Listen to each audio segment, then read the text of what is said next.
New York Brigade. 48 officers present. 103 non-commissioned officers. Rank and file, 1,075. 1st Pennsylvania Brigade. 56 officers present and fit for duty. 134 non-commissioned officers. Rank and file fit for duty, 1,103. 2nd Pennsylvania Brigade. 52 officers present and fit for duty. 114 non-commissioned officers. Rank and file fit for duty, 1,046. Starks Brigade. 63 officers. 176 non-commissioned officers. Rank and file, 1,031.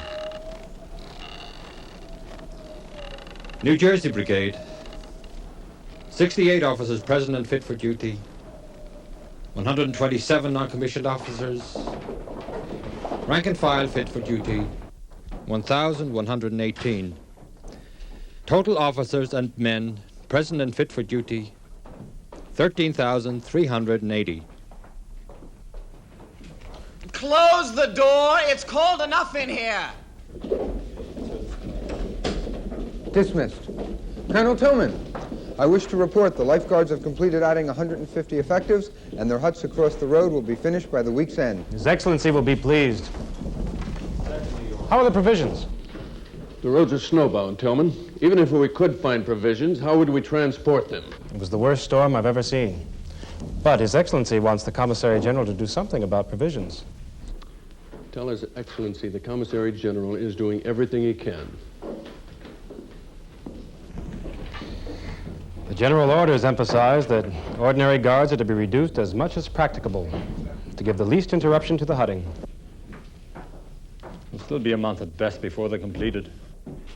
We've been reckoning the number of men in Jockey Hollow, Tench. There'll need to be 1,000, maybe 1,200 huts. And they all got to be put up in a straight line. Furthermore, if they ain't all exactly 14 foot by 16, they'll get tore down. We can go back to sleeping on the ground and freeze to death.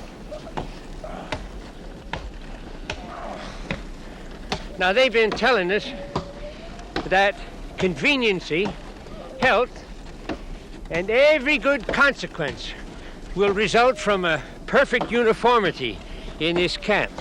That's if he gets the hutting done before spring, which I seriously doubt, considering the severity of the weather.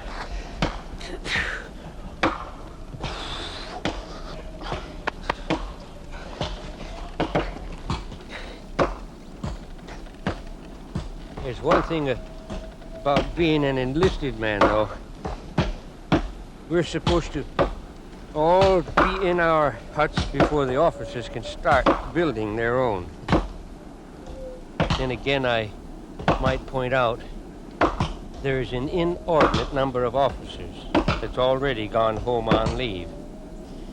And you can presume they ain't coming back till it's warm again. The gentlemen from town are here, General. General Washington, this effrontery to the citizens of Morristown must end. Your ruffians have stolen the food from our tables, and every manner of provisions they can lay their hands on.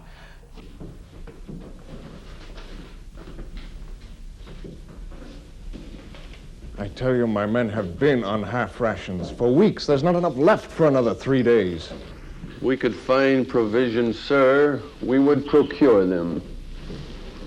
I have a whole brigade that has barely eaten. And we, sir, have an army of 13,000, so weak from hunger they have barely the strength to build their own huts. I can't imagine anyone just letting all those men take over one's house. Well, it's unsettling, Lucy, but it is only for a few months. You know, Betsy, I overheard one of the officers saying that Mr. Hamilton is quite taken with you. Yes, but it's a bother. I told them I wouldn't take one officer in my house. They wanted me to take 3. What is it, Sally? It's all them servants in your kitchen. That's what's the matter. Lordy, you can't turn around in there without the general servants, the colonel servants. Don't fret. Now, General Washington said he'd build an extra kitchen as soon as the weather improves. Well, until he does, the general will have to put up with makeshift meals.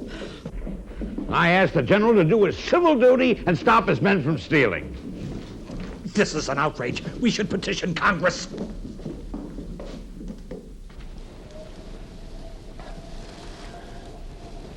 You don't have something to eat, do you? A crust of bread, maybe? Or a little piece of meat I can chew on? We've been perishing for want, you know. It appears the vigor of this winter has obstructed the transportation of our supplies. Consequently, we're getting a scanty allowance of bread and meat. That's if we get them at all. Some of us snuck out and stole us a hog a couple of nights ago. But we couldn't get it through the snow and had to let it go.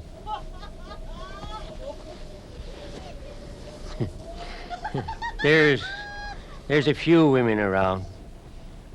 Wives, mostly.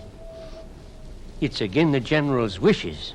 But I'm here to tell you, if a woman decides her man needs comforting, and she's bent to being with him, no army regulations is going to stop her. Samuel, Henry got hold of some rum. You better come on before he drinks it all. Later.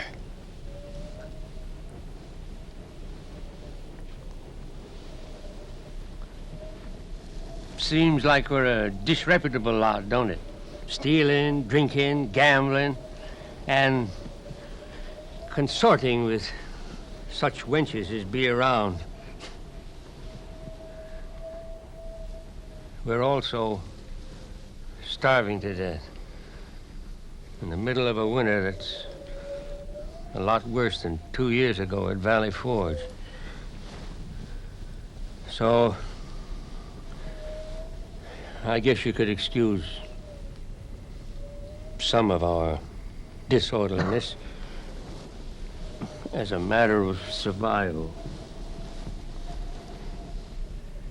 The solution to this thieving is quite obvious, Colonel. The general merely tells your rabble that the penalty for ravishing the countryside shall be far more severe than the usual 100 lashes with a knotted rope. I assure you, gentlemen, His Excellency will be as strict with the men as is necessary. Well, I certainly hope so. Because there's barely enough stores to see any of us through the winter. Gentlemen, many of our officers have taken to a felon's diet in order that their men might have meat. And yet there are authentic reasons to conclude the country is more plentifully stored than it has been for the past 3 years. The problem is your farmers have refused to accept continental dollars in payment. Continental paper is worthless. Even the Congress has ceased to print it. I would pray that the general makes a public spectacle out of one or two of these ruffians.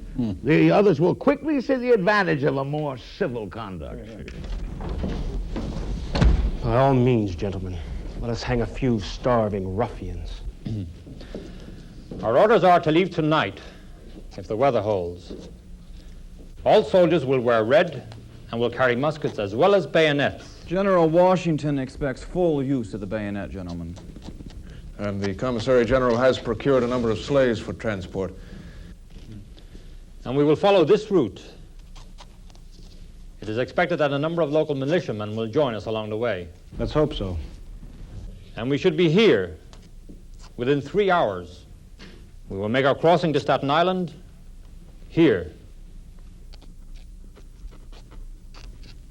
Just this morning, we received word that there exists a firm and solid bridge of ice over the Sound, so the crossing presents no danger. However, it will be necessary to preserve a profound silence, that we may surprise the British on Staten Island before they can retire to their fortifications.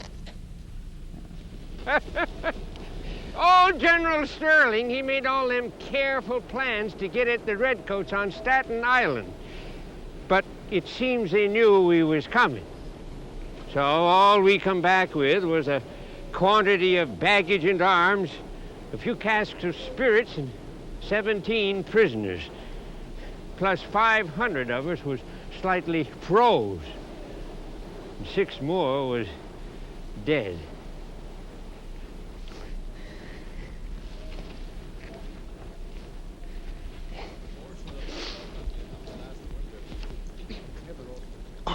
Never seen weather like this. Humid. If it remains like this, we'll have a worse than Captain and Valley Forge. Strawberries. Suddenly, I have such a taste for fresh strawberries.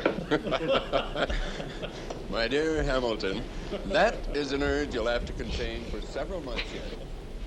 You know, I had to pay 10,000 Continental dollars for that horse. Everything's too much these days. Well, what do you expect from a Congress of fat civilians? As soon as there's a lack of money, they merely print more paper. A weak Congress is the greater menace than the whole British Army, if you ask me.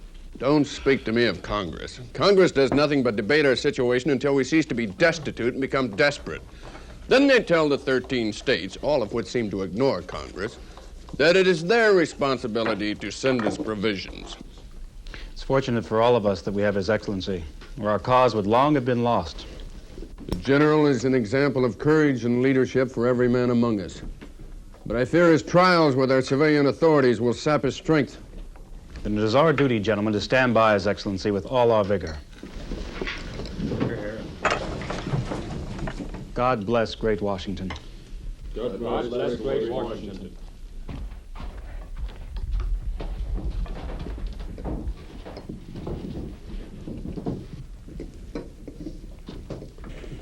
My only criticism of General Washington is with his leniency. He's a kindly man. And I'm certain he has good reason for being lenient with so many offenders. Quite so.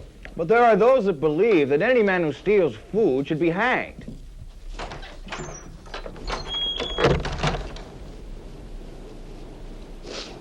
I ain't offering you none. It's the first bread I tasted in a fortnight, and I ain't sharing it. Being an officer must be nice, getting hot bread like this every day. I bet they get meat all the time, too. They pays for it, though. Not the victuals, but being officers, they gotta buy their own uniforms and their lodging, and all out of their own pockets. I guess it'd be worth it if you had the money. Being an officer, I mean. Leastways, it'd be more comfortable pursuing our liberties as an officer. They appear to be rather outright in their admiration of General Washington, don't they? I'd say he's a man worth admiring. Mind you, I never sat with him myself, but from what I've seen, he's doing as good a job as he can, considering he's fighting the irregularities of Congress as much as he does General Clinton and his lobster backs.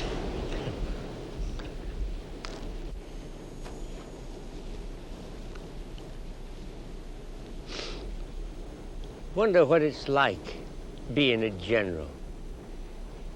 Think it's worth all that letter writing, order giving, and worrying, just so you can have hot biscuits every day?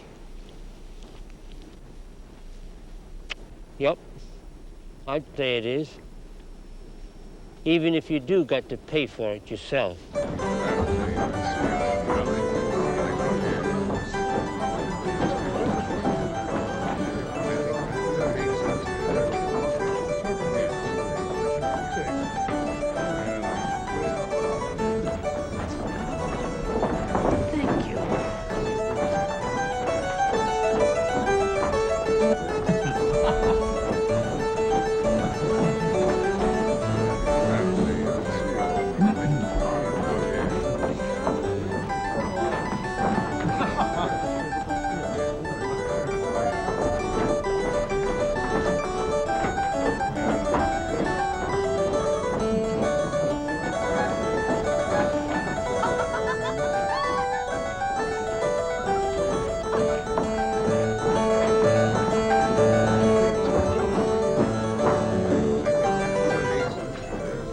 supply all the wheat you can supply.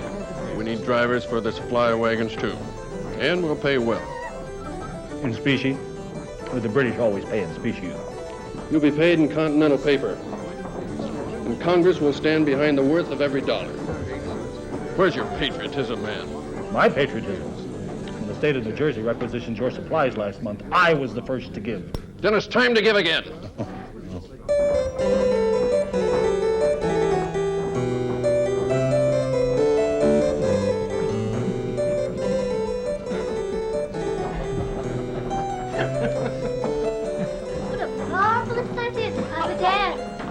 All the officers put in their money.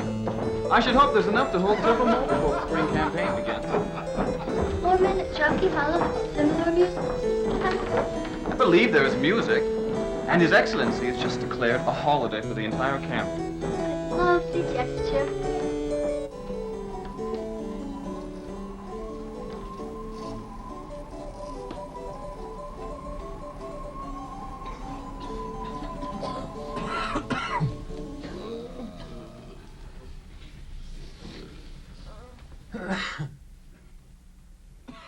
Doctor, this requisition list to the Commissary General. We've got wine, tea, spirits, rice, molasses, vegetables, and the surgical instruments you asked for. Is there anything else? Yes, I need lint, glass vials, purging salts, opium, niter. We need everything. I'll take anything they give us. You sure it ain't dysentery, Doctor? I feel powerful dizzy this morning. No, you're the 27th case of barrel fever I've had today. Barrel fever? That what smells so? The concomitants of barrel fever are usually black eyes and bloody noses. Seems we have an epidemic of it after every holiday. Now hold still. All right, soldier, now you just stay out of fights for a few days. Then when your head is feeling better, you can use that bandage to wrap your feet. You don't want to get frostbite.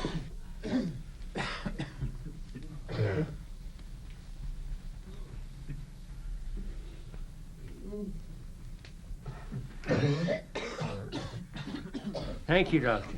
Doctor, he's dead. Oh, the one with putrid fever. Too bad. Well, burn his bed straw and see to it. All right, Corporal, you're next. With these enlistments terminated, plus desertions, our strength stands at less than 9,000.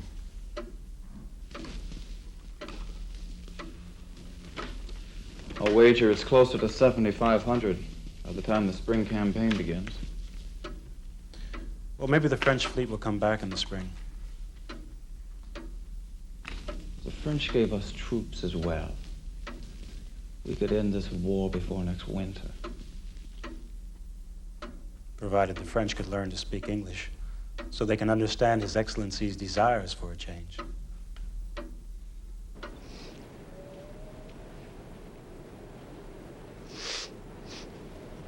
Well, as you can see, we got most of the hunting done.